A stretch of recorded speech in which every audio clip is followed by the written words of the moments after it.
baru saja selesai mendengarkan saksi dan ahli yang dihadirkan oleh KPU dan Bawaslu. KPU sudah selesai semuanya, Bawaslu masih baru satu orang, Profesor Muhammad, dan masih akan dilanjutkan sudah baik yang 240 nanti ya.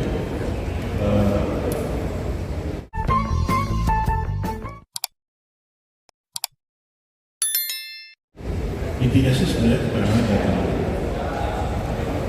ahli dan saksi yang diajukan oleh KPU ini betul-betul mengklarifikasi anggapan-anggapan, dugaan-dugaan, atau tuduhan-tuduhan yang dilakukan oleh pemohon 1 dan 2 terkait dengan IT KPU, yaitu penggunaan Sirekap.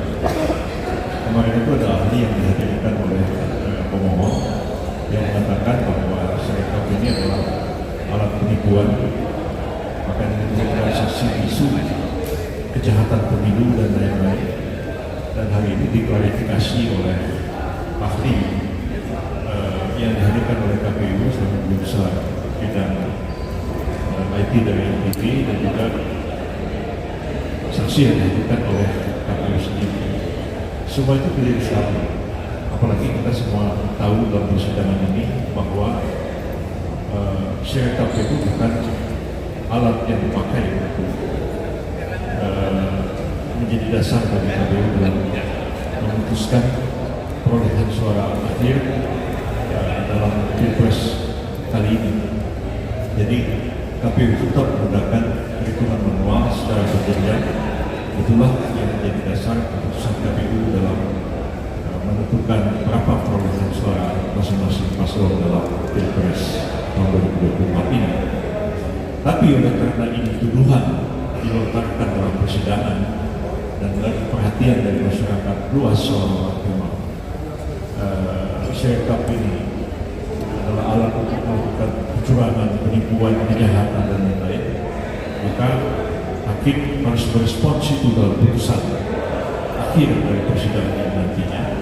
Apakah posita atau dalil yang dikemukakan oleh para pemohon beralasan hukum atau tidak?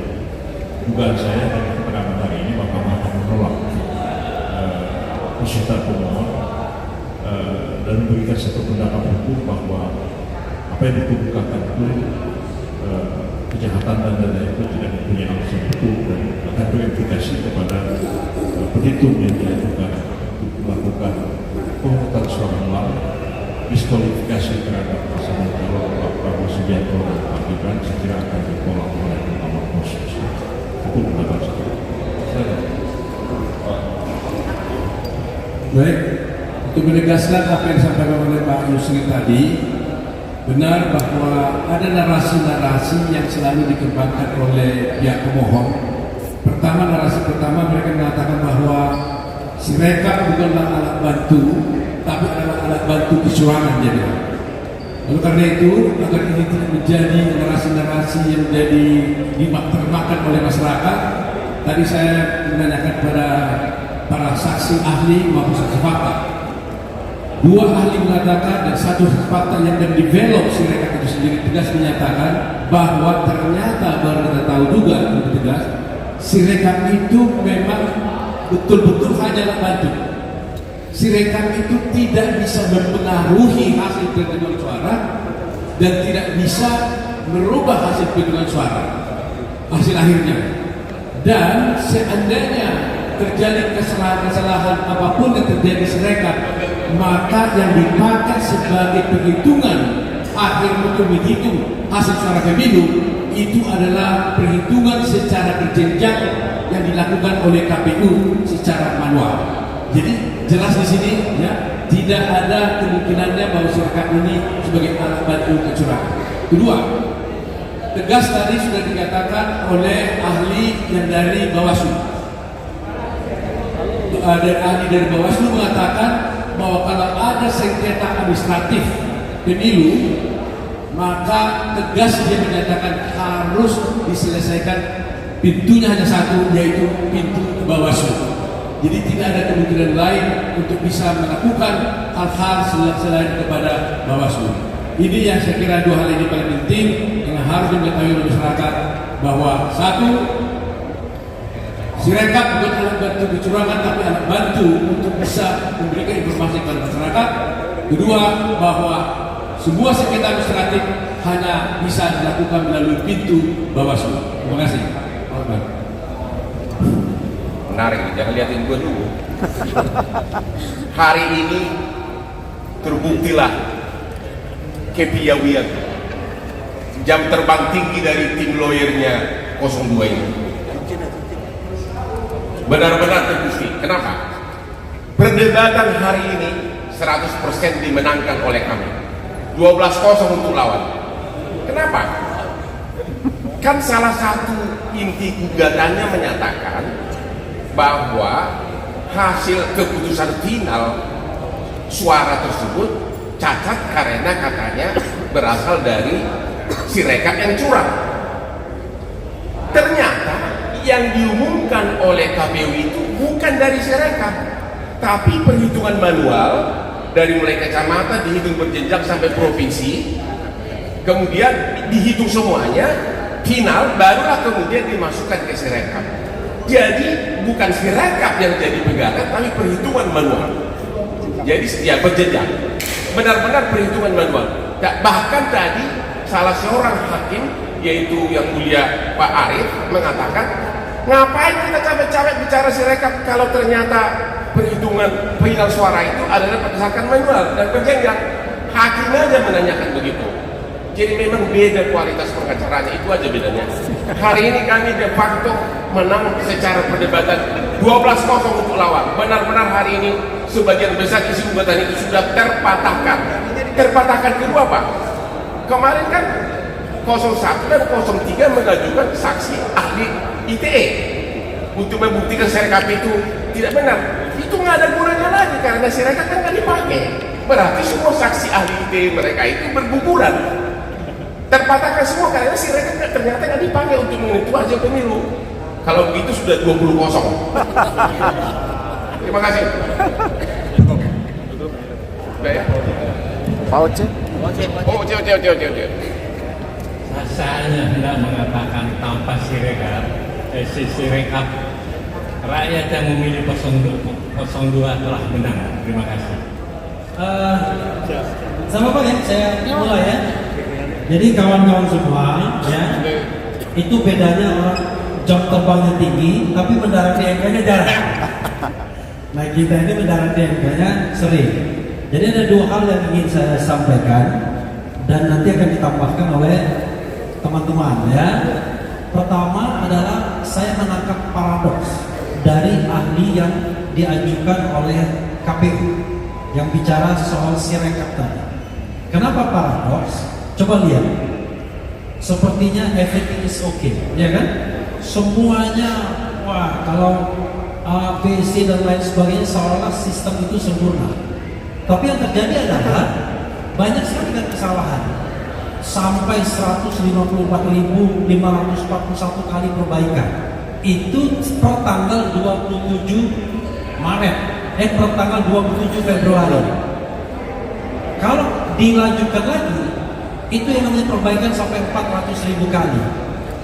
Jadi kalau ada sebuah sistem yang angkanya diperbaiki sampai 400.000 kali, tiba-tiba developernya mengatakan seolah-olah everything is okay, itu kan nggak masuk akal. Makanya kami katakan Sirekap ini alat bantu, alat memandu, yaitu memandu kecurangan. Salah satu indikatornya misalnya, ketika kita tanyakan soal bagaimana penghitungan manual itu dihentikan di PPK kecamatan, itu karena Sirekapnya lagi perbaikan.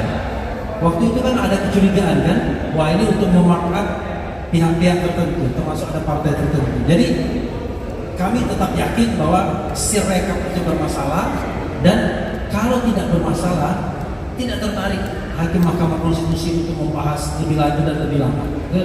Itu satu hal. Ya.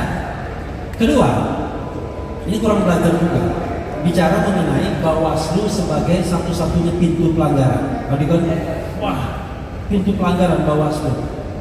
Ini kalau dia baca, malu sendiri, baca putusan pemilihan presiden tahun 2004, MK sudah mengatakan MK itu bukan lembaga banding, bukan lembaga banding Bawaslu, bukan lembaga banding KPU, tapi MK itu adalah the guardian of the constitution, penjaga atau pengawal konstitusi.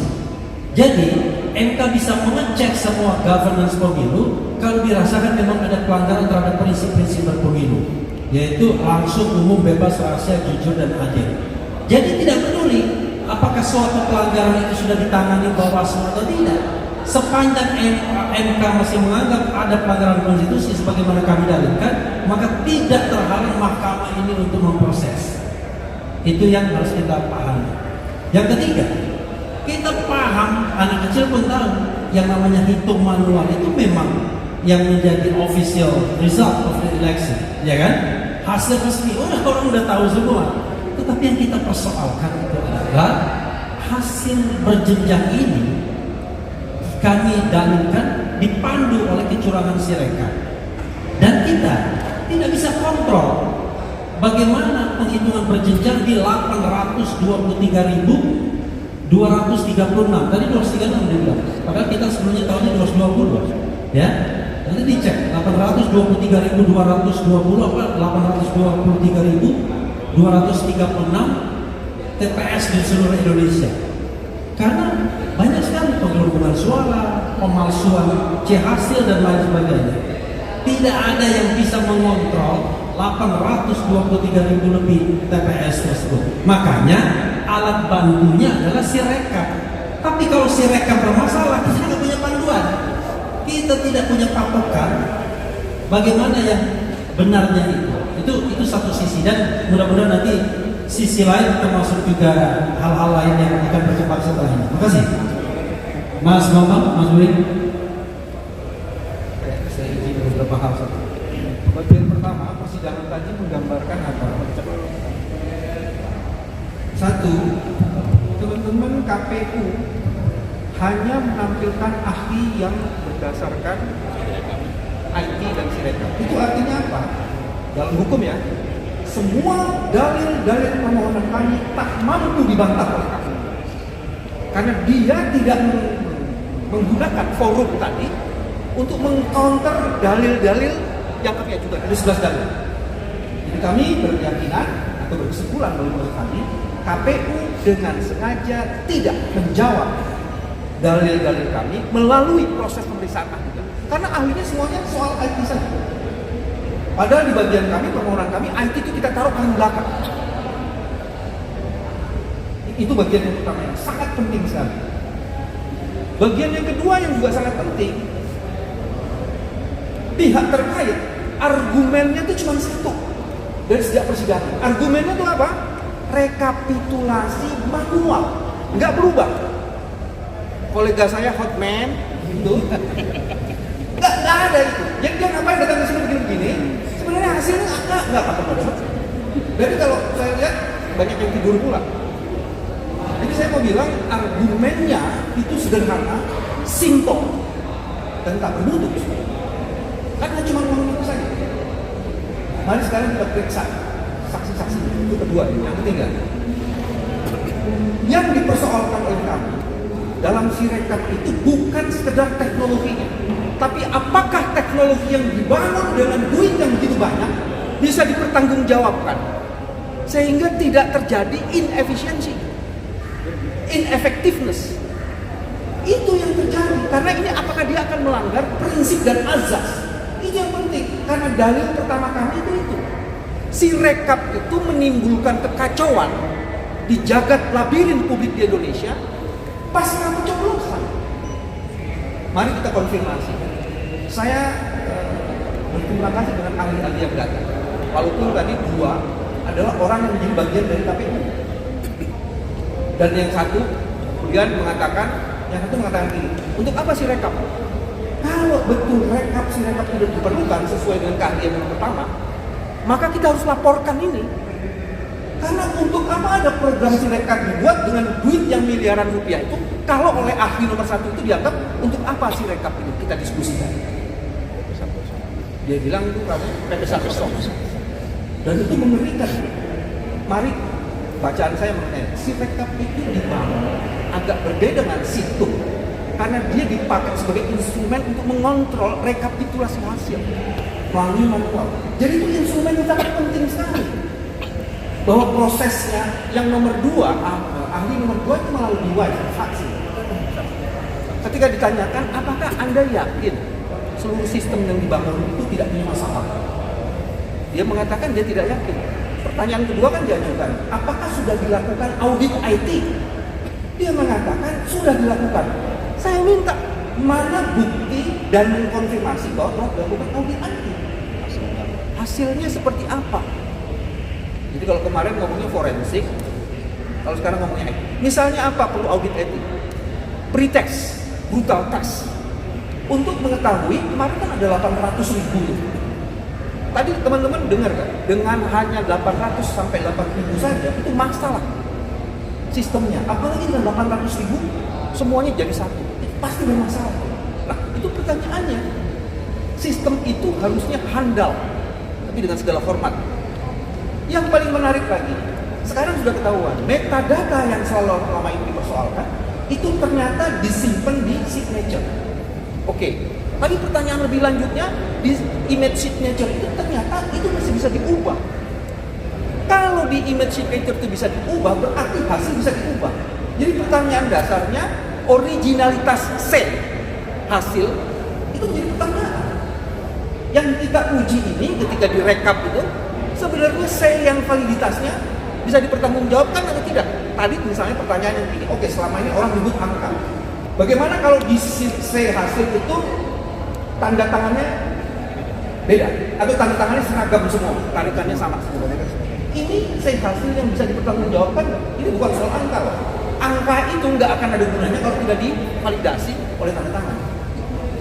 Dan si rekap itu tak mampu mengenali itu ini yang oke punya atau tidak, nggak ada. Apalagi bukan hanya di satu, halaman 1, halaman 2, halaman 3 itu bisa beda. Terus gimana mengkonfirmasi? Nggak ada. Jadi saya ingin mengatakan terima kasih kepada teman-teman yang membantu si rekap.